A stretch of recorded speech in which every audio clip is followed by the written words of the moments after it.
podcast. And it's not this prelude to everyone here. Gordon said, you look in this first. I don't know anything about Ethereum. And here he is just blowing everyone away again. So thanks for making me look bad again, Gordon.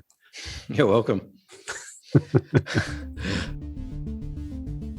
Welcome to the Bitcoin Basics podcast with your hosts, Faris and Gordon from coincompass.com, enabling you to safely buy and securely store your Bitcoins. All resources are in the show notes and description, including our disclaimer.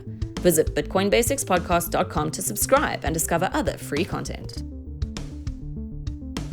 Good morning, good afternoon, good evening, everyone. Welcome to another Bitcoin Basics podcast with your host, Gordon. That's me, and I have my partner in crime, Faris, with me as usual. Before we get started, let's do our proof recording. So today is March the 30, 2021. The current price of Bitcoin is $57,420 US. And the current block height or block number of the Bitcoin blockchain is 676,941. And Faris, I'm going to introduce a new stat just for today's episode. The current max or the total max supply of Bitcoin is 21 million Bitcoins. And the total current supply at the moment is 18.86 million Bitcoins. The total supply of Ethereum is 115 million. And the max supply, according to CoinMarketCap, has a question mark. So today we're discussing Ethereum. But before we start, Faris, this prompted your interest. Why are we talking about Ethereum? If you enjoyed this podcast, please subscribe, like, and share so we can find others like yourself. So Ethereum is making headlines in the investment world. A few people that we've interviewed, like Raoul Pal we had on here recently, a few other people in Twitterverse are talking about Ethereum. The reason they're talking about it is because Ethereum is about to launch what's called Ethereum 2.0. So I listened to a podcast with Vitalik Buterin. He's a creator of Ethereum. This was a 2-hour podcast, and admittedly I only got an hour through it. But essentially, so when I first started learning about Bitcoin, this was 2016, 17. It was one of those things where I learned the details in the sausage. And as they say, you don't really want to know how the sausage is made. And I probably learned too much. And there were these debates in Bitcoin about scaling, basically in that Bitcoin was slow because it took 10 to 20 minutes on average to process a transaction. Whereas Ethereum and Ripple could do it in seconds. They were compared to the Visa. So they're saying that, yeah, Bitcoin is too slow, but Ethereum and Ripple can do things faster. But as Gordon just mentioned, it's not just the fact that there's an unlimited supply of Ethereum. But essentially, the problem that you have with Ethereum is the size of the, let's just call it the database. So if you wanted to download the Bitcoin blockchain, it's about 330 gigs, I think, at the moment. Last time I checked, it's around that. So 330 gigs is a lot, but you could download that pretty quickly today. It wouldn't take long. Most people, have terabyte computers. Ethereum, you can't do that. It's huge. So Ethereum, even though it's fast, they've got what they call the scaling problem. So Bitcoin has tackled the scaling problem. We'll talk about that a bit more later. Well, we will allude to it when we talk about it in this episode. But people are like, well, how's Ethereum going to scale? So that's one thing that Ethereum 2.0 is supposed to do, is tackle this scaling solution. But I think the basic question is, what is the difference between Ethereum and Bitcoin? And there was a good analogy used, which I'll get you to explain a bit more, Gordon. But essentially, someone explained Bitcoin as, so Vitalik and Naval on the show, Naval Ravikant, explained Bitcoin as an Excel spreadsheet, whereas Ethereum is an Excel spreadsheet with macros. So before I talk a bit more about that, can you tell us, because I've seen this pop up on Excel spreadsheets, macros. Can you tell us what the hell are macros on an Excel spreadsheet, Gordon? I think that's a terrible example, a spreadsheet. But anyway, macros are just pieces of code or sort of things that you can add to a spreadsheet to give it extra functionality outside of, say, for example, if you're using Microsoft Excel. So a normal spreadsheet can do, calculations and equations based on different cells and different numbers. But a macro is something that, for example, if you wanted to retrieve an additional data source, you had a spreadsheet and you wanted to know the current price of the US dollar or Australian dollar or Japanese yen, instead of copying and pasting those, obviously manually can't do that. You could install a macro, download a macro that got Forex prices from an external data source and put it automatically into your spreadsheet. Yeah. So I know like Google and I use Apple numbers do the same thing. So if you haven't picked up by this already, Gordon is the PC guy. I prefer Apple products. To me, I believe there is not just a very stiff correlation, but a causation between the launch of Microsoft products and the suicide rates. So I think, using Microsoft makes you want to kill yourself. That is scientifically proven, in my opinion. So anyways, back to Bitcoin and Ethereum. When have I ever been a Microsoft guy? I'm not You're sure. an Android guy. It's the same thing. I don't know. Linux. Hello. Yeah. Oh, that's true. Anyways. All right. Well, I was trying to be funny. What was I talking about? Yeah. So Bitcoin. So the thing I liked about here, what they explained in this, and this is the way Gordon's explained Ethereum to me, is that developers like Ethereum. And this is why I hate Microsoft, because to me, I just need things to do, simple. I open up Word, I open up Excel on Microsoft, and there's 18,000 different options. I need maybe 7. And I don't need all those options. All those options are there for developers doing complex things. I just want to write a document or run a basic spreadsheet. I don't need all these options filling up my screen. That's what Ethereum is there for. So what they explain is shows that where Bitcoin is just a payment solution. So let's say, for example, you wanted to run a private transaction. You can't do that on Bitcoin, but someone can make a separate coin like Monero or Zcash or Dash, whichever one of those was a private one.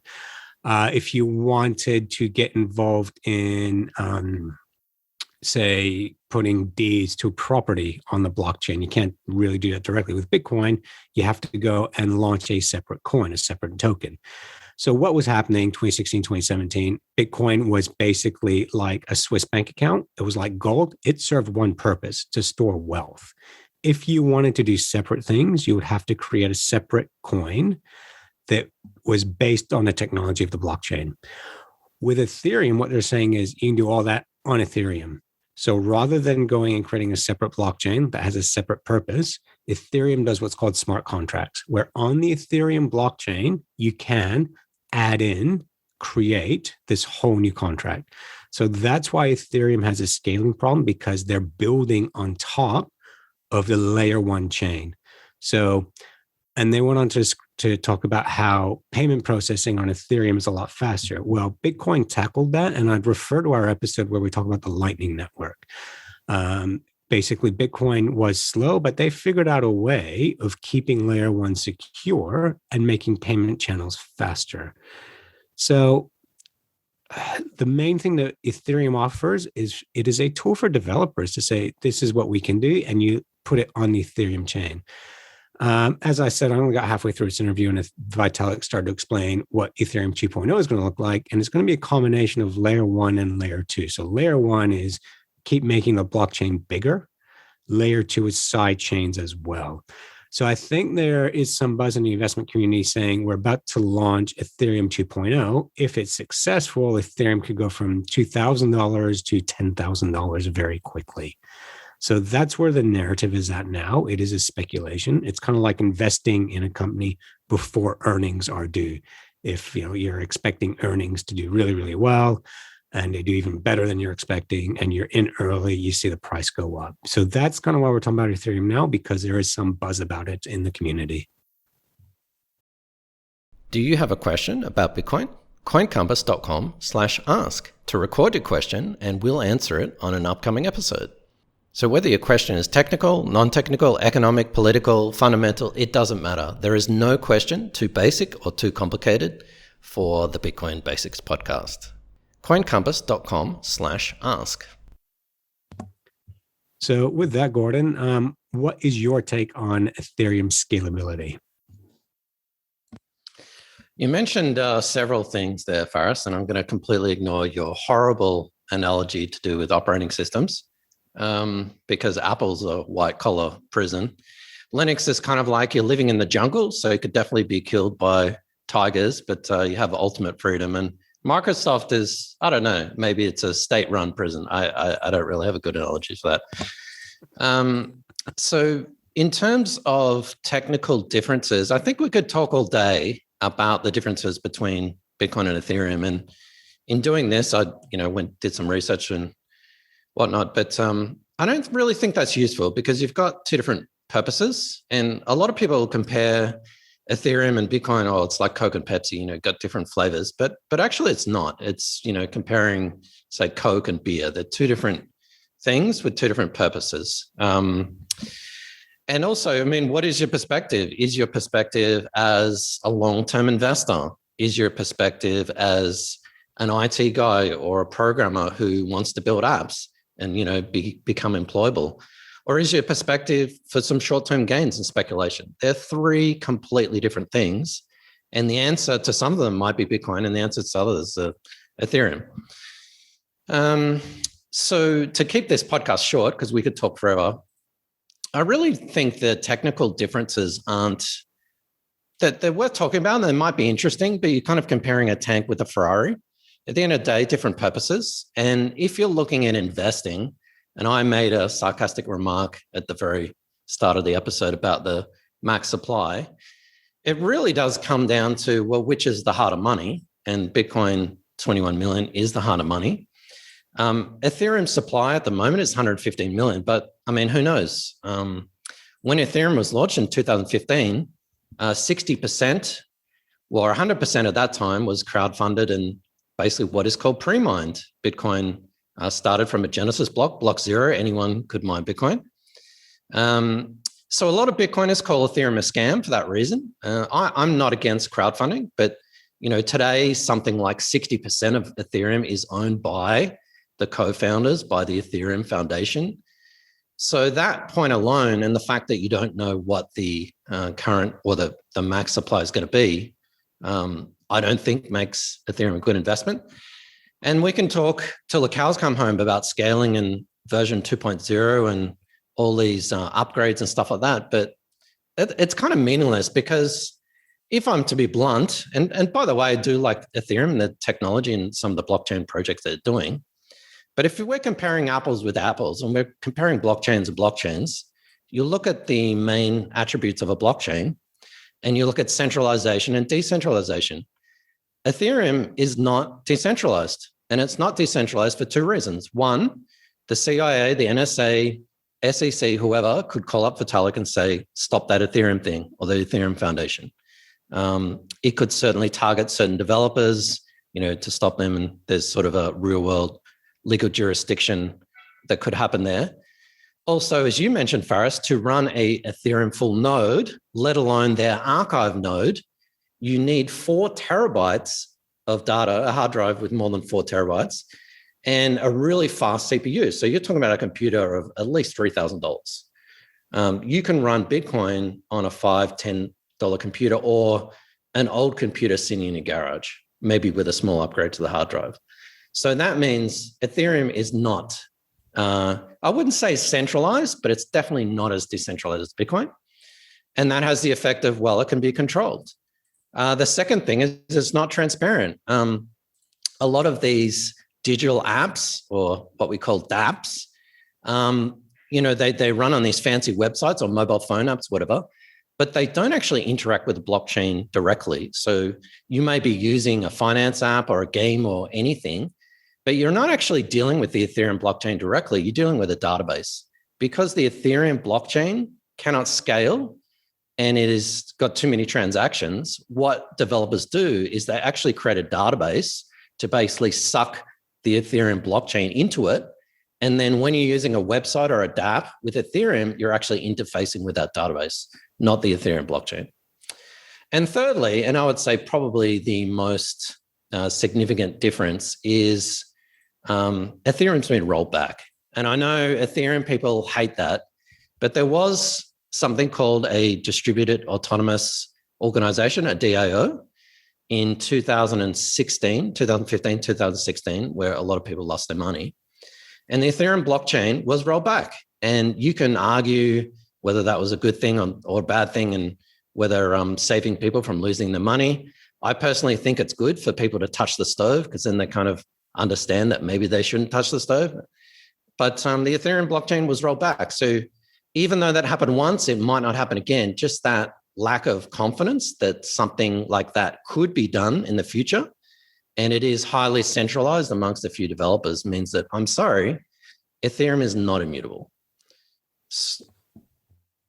Yeah, and that's another point that I want to raise. Like recently, we saw with Ripple how they got pulled up from the SEC, basically saying you're not a decentralized cryptocurrency, you're a company, and they might get not fined, but pursued for back taxes and all this kind of stuff. And we saw the price of Ripple just drop.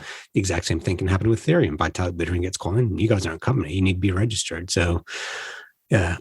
Now, just prelude to everyone here. Gordon said, "You look in this first. I don't know anything about Ethereum," and here he is, just blowing everyone away again. So, thanks for making me look bad again, Gordon. You're welcome. And so last one, you mentioned a lot of things. We could talk about Ethereum 2.0 and scaling, whatever. It's not really version 2. If we're honest, and even Vitalik said that it really is a do-over. It's not an upgrade like Mac or Windows to your operating system. It's actually using a whole new design, a whole new chain, and it's basically moving Ethereum 1.0 onto Ethereum 2.0. So it's not an upgrade. And I think that's actually quite disingenuous to call it an upgrade. It is a do-over. And that's fine. If you've got an app on the App Store or Android store, you've got a website or whatever, you have a new version, that's fine. You fix bugs or whatever. We're not talking about software. We're talking about money. I know blockchains are software, but to basically admit defeat and saying, well, the first version didn't really work out. Let's just try, we'll just call it Ethereum 2.0, but actually it's a completely new technology. And we don't have to get into the failures of them moving away from Bitcoin's proof of work to something called a proof of stake, which I think will be a security disaster. That's a whole nother topic, which we could talk about another time. But yeah, it's hype. And again, what is your perspective? You could probably make some really good short-term gains speculating on Ethereum. But is it hard money? No. And I'll quote to you 2 things that Vitalik has said, and you can look at the ethereum.org website for this. In 2019, this is what Vitalik said: Ether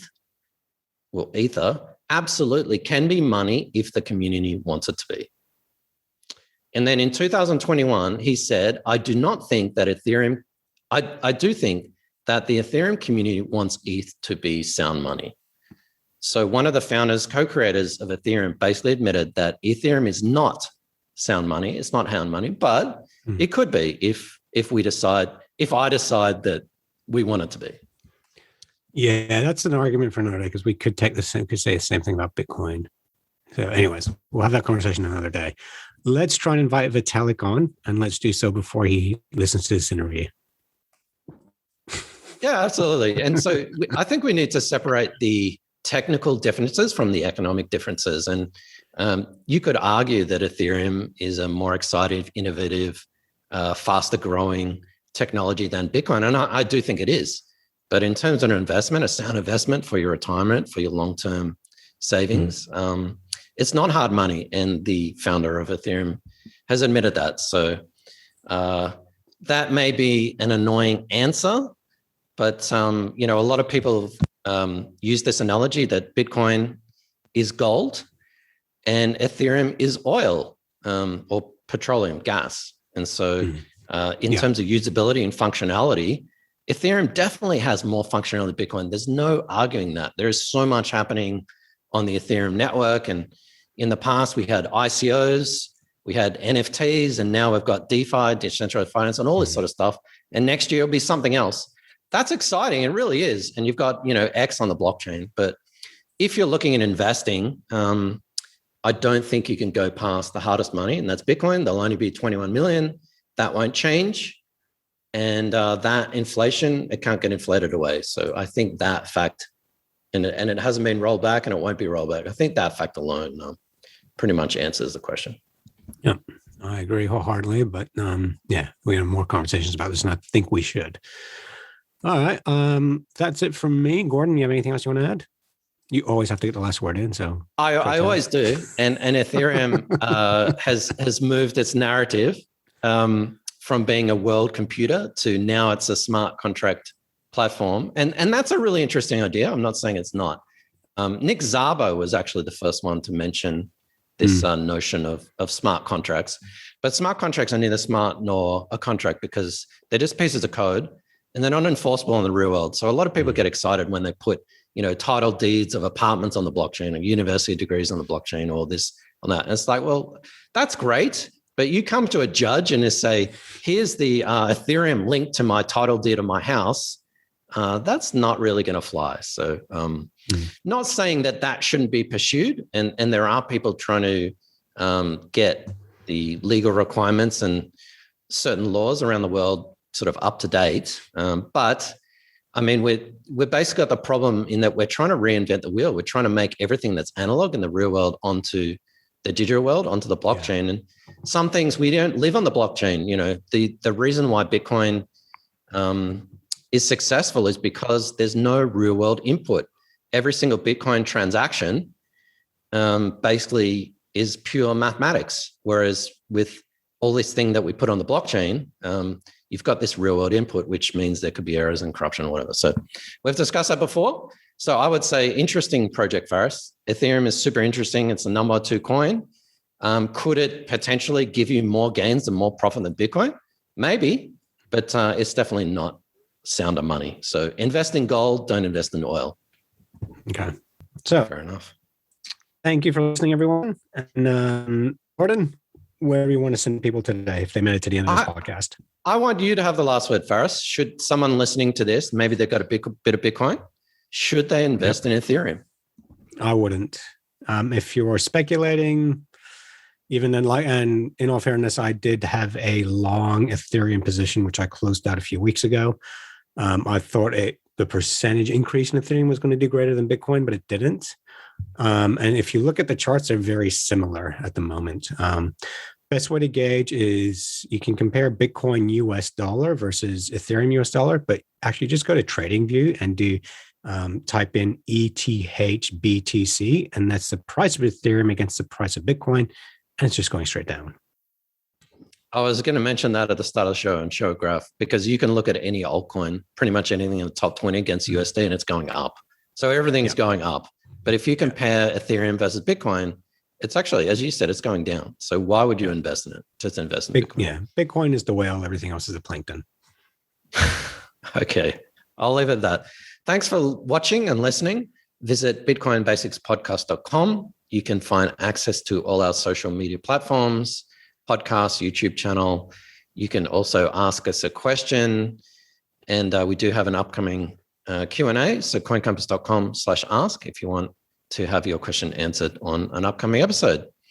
So please share and like this. It sort of helps spread the word to other people like yourself to get Bitcoin education out there. Thanks, Faris, and we'll see you in the next episode. Thanks, everyone. Thanks for watching or listening. Please visit coincompass.com/free to register to our socials and discover other free content. Subscribing, liking, and following helps this content remain ad-free. Until next time.